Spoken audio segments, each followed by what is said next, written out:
real quick, this is just a video disclaimer in the beginning. This video has a couple lag spikes throughout it. I don't know what that is. I'm going to have that fixed for next time, but it gets a little choppy. The audio is completely fine, though. Sorry for a little bit of lag spikes here and there. Start the video. What's up? What's up? How we doing? How we feeling? My name is Rodney. A lot of you already knew that. If you didn't know that, thank you so much for coming back and watching another video. Now, I know you're thinking right off the rip, why is the flag behind him a lot smaller? Well, I'm in a new setup here. I got a little bit of a bigger room. I moved my stuff into what is now an office in my townhouse, so I kind of have to do a little bit of a different perspective here, so I have enough room to go back this way. Because usually I'm right up against it and I'm banging into the wall and everything. So it looks a little weird, but I do think the lighting looks better. I think I look a little cleaner and crisper. I guess there's a world where I could push in, but then you wouldn't be able to see the floating Raider helmet. So you guys tell me if I'm crazy and the lighting isn't actually better or if it is. Because I think, like, visually, this angle looks better. Obviously, the flag being in the background with the wall is not perfect. If it was all-encompassing, it would be better, but whatever. This is nonsense housekeeping stuff. It is the call-in show. If you're like, what the heck are you talking about? Well, I'm going to be listening to some question voicemails from anyone that has this number that's calling in at any time. If you call this number, 725-253-0264, at any time, day or night, you can hear me, the little voicemail, and then you can leave your voicemail question, and I might get to it on the show.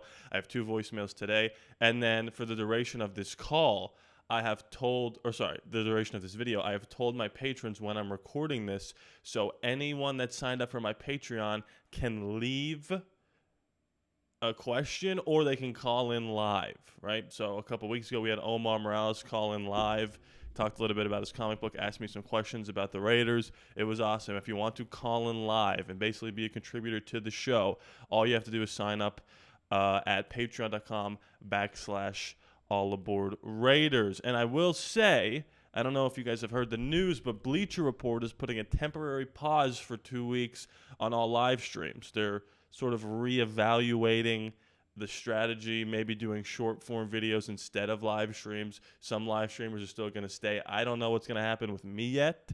Obviously, that was a revenue stream that could be taken away, could not be. Either way, it was a blast to be able to do it, and it was awesome, and it was so cool to see my face on there. And I appreciate everyone who was watching on this channel that made the transition to Bleacher Report or vice versa. But what I will say is, if you want to help support the channel and support me because that Bleacher Report job might be going away, joining the Patreon would help tremendously. But even hitting that like button or subscribing helps just as much, so I appreciate it. We have 2 voicemails to get into here, but before that, I want to talk a little Jack Bech because he still hasn't signed his contract, but it's not as big of a problem as you might think it is. And also, this is going to transition me into talking about the wide receivers and the perception of the national media toward this roster, because we keep getting thrown into all these Terry McLaurin and now Jawan Jennings trade rumors. Amari Cooper's name is out there.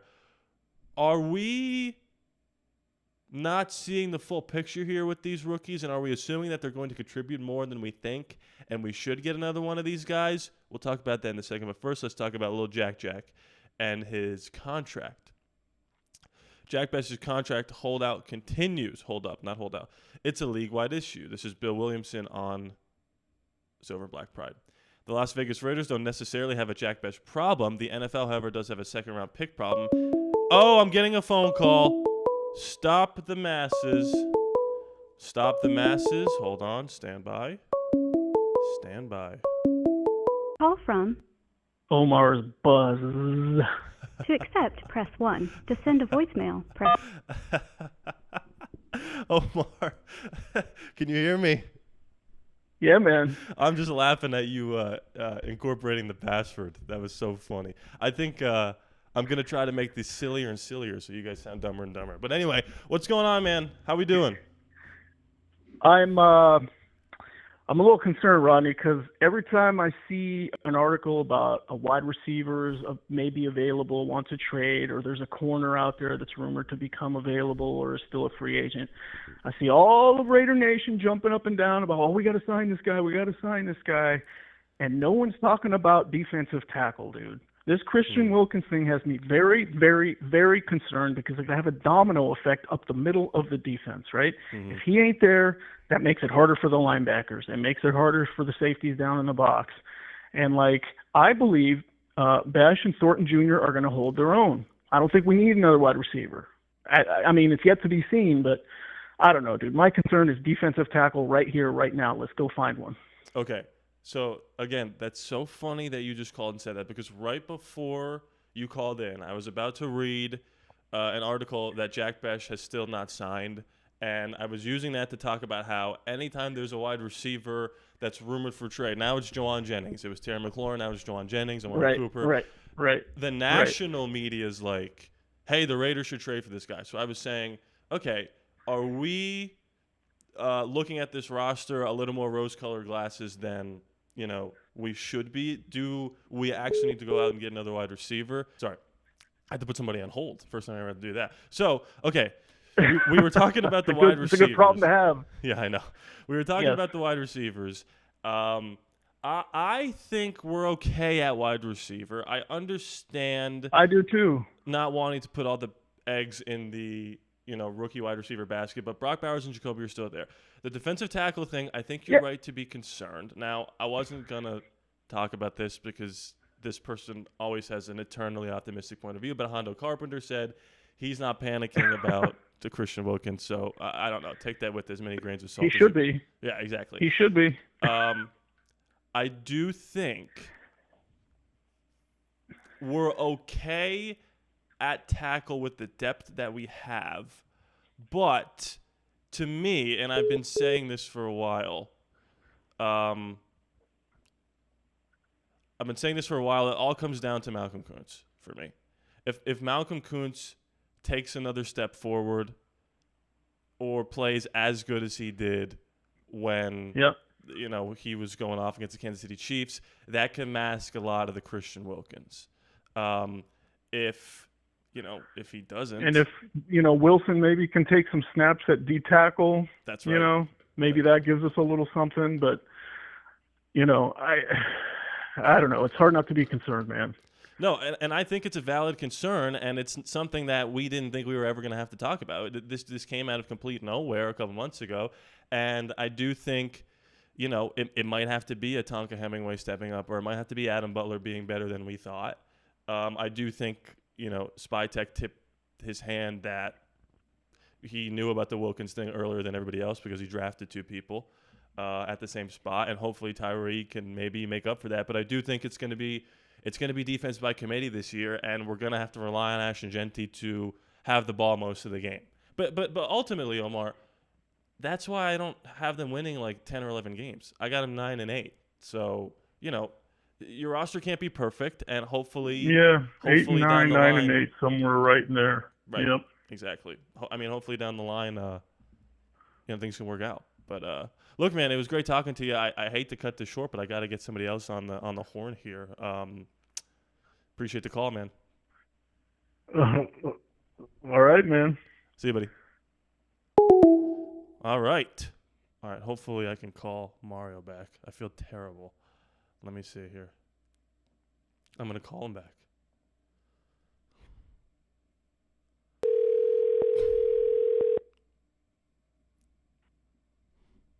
Oh. Mario. Rodney, what's up, man? What's going on, brother? I'm sorry. I tried to put you on hold because, believe it or not, I was on the phone with another patron. What? And I'll be honest with you, I didn't know how to put somebody on hold, so I hung right up on you. But I was happy that I was able to call you back. What's going on, man? First time caller. What do you want to talk about? How you doing? Pretty good. How are you? I'm good, man. Just living life. Just waiting for the season to start every day. I'm just crawling toward it. Same. My question, actually, by the way, I enjoy the show. I think I left a message for you last week. I forgot that I could just call in live. That's why I'm doing that now. But so with the discontent that I heard about from this morning from Jawan Jennings and Terry McLaurin, do you think it would be wise for the Raiders to go after one of them? And if we did, do you think hypothetically that would lead to maybe like one or two more wins? Yeah, it's funny. This is actually the topic of my video because I was talking to the last caller, Omar, about Jack Bech's contract still isn't signed yet, and every time there's a new wide receiver rumor out there, the Raiders are just firmly in the mix. If you ask the national media, it's like, yep, they're trading for Terry, they're trading for Juwan. I think it is a little risky to put your eggs in the rookie wide receiver basket, especially when none of them were drafted in the first round. So if Jack Bech doesn't have a great season, well, it's like nobody was expecting him other than, us Raider fans to have a great season. Most casual NFL fans probably don't even know who Dante Thorne even is. And then, people like me are calling him DK Metcalf 2.0. So I don't think it's unwise to keep tabs on those wide receivers. What I will say is I don't think I would trade for Jawan Jennings or sign an Amari Cooper. If you're going to go out there and be aggressive and sign somebody or trade for somebody, go get a surefire number one. Go get someone who you think is probably better than Jacoby Myers, and that would be Terry McLaurin. Because I don't want somebody like an Amari Cooper at this point in his career or Jawan Jennings to stunt the development of Jack or Dante. If you have Terry McLaurin in there, it's like, well, okay, he's stunting the development, but he's already the best receiver on the team, so who cares? If you have Amari or if you have Jawan, are they better than Jacoby Myers? I don't think so. Do you think so? I absolutely don't think so. Right. And it's a good problem to have. It's a good problem to have because, and again, they kind of took the Kansas City Chiefs route post Tyreek Hill, but Brock Bowers is your focal point. So it's a little bit of a weird situation where you can kind of, like, there's no other teams in the league that can kind of take their foot off the gas at the wide receiver position because their tight end is so good. Like, we're one of,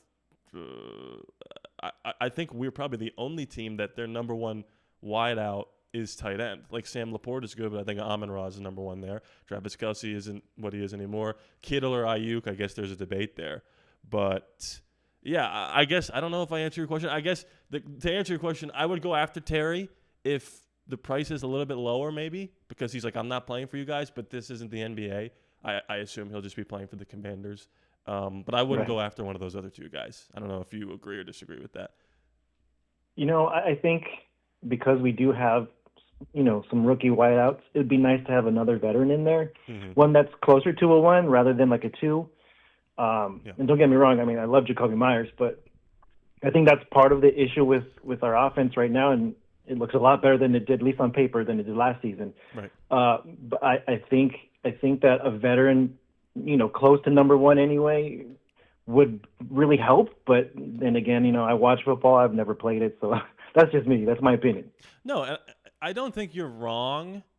And here's the thing: if you sign Amari Cooper for whatever the league minimum is, and he's like, yeah, I'll just mentor the guys and I'll come in every now and again, then I'm fine with that. I just don't know if Amari Cooper is that type of person. I mean, he's got sort of a weird personality, so I don't know. Nothing wrong with that, but it's just a little different.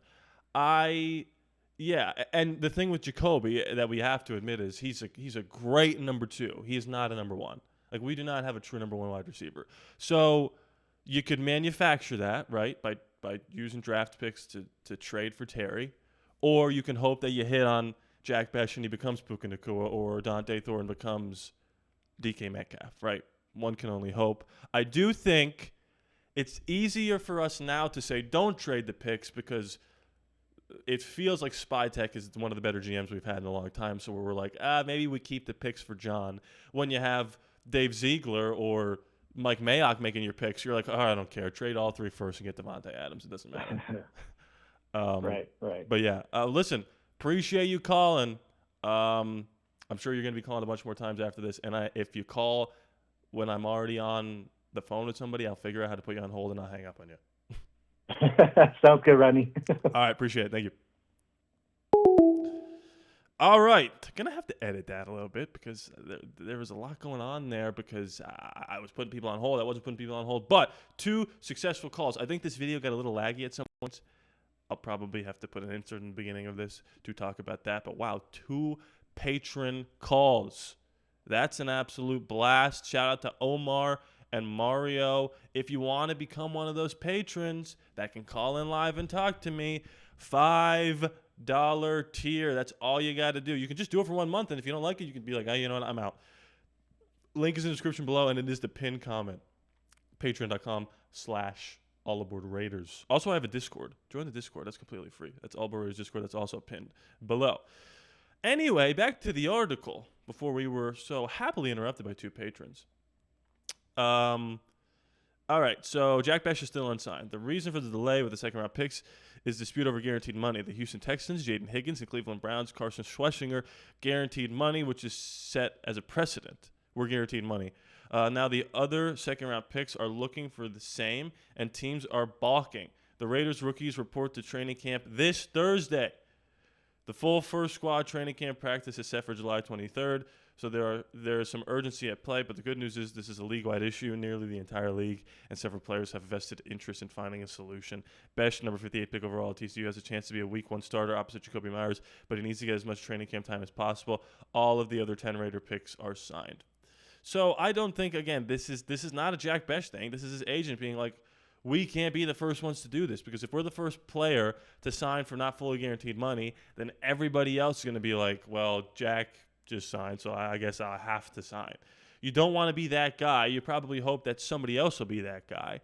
But, a lot of the stuff that I was going to say, I feel like I covered in those 2 phone calls because they happen to be talking about the exact thing that I was talking about. So I'm going to just transition to the voicemails here. Here we go. Voicemail number 1. Let's hear it. Oh, stand by. All right, let's hear it. Hey, Rodney, it's Kyrie. I'm just calling in to ask what's your opinion on the O-line currently and who you think will have a good season. Me personally, I think it's DJ Glaze and Jordan Meredith can really take a huge step up and hold down the fort. Also, is there any breakout players on the defensive side? I think Tyree Wilson coming into the contract year has a lot to prove and will also have a great season. And one more is safety Isaiah Polamau. I think he'll become the top 20 safety this season and really step up. Thanks, Rodney. See ya. See ya. Appreciate the phone call. Offensive line, I touched on that a little bit. I think it's going to be better than people think. I think the rookies, rookies last year, JPJ and DJ Glaze are going to take big-time leaps. I think Colt Miller, when he's on the field, is a top 12-ish left tackle. And I think the guards will be fine. Dylan Parma's fine, and whoever is that other guard, you said Jordan Meredith. I think it's probably Kappa or Rogers. I think we'll be totally fine there. Defensive breakout players. I don't know if Tyree's good enough. I'm just going to say it. Everyone's like, this is the year, this is the year. I don't know if that year is ever coming, to be completely honest with you. I just don't. I like what you said about Polamau. I'll say Jacorian Bennett is going to be that breakout player that we have been waiting for a long time at the cornerback position. Going to be it for me today. We got 2 phone calls, so I'm actually going to save some of the voicemails for next week. So if you didn't hear your voicemail this week, you'll hear it next week. Thank you so much for watching.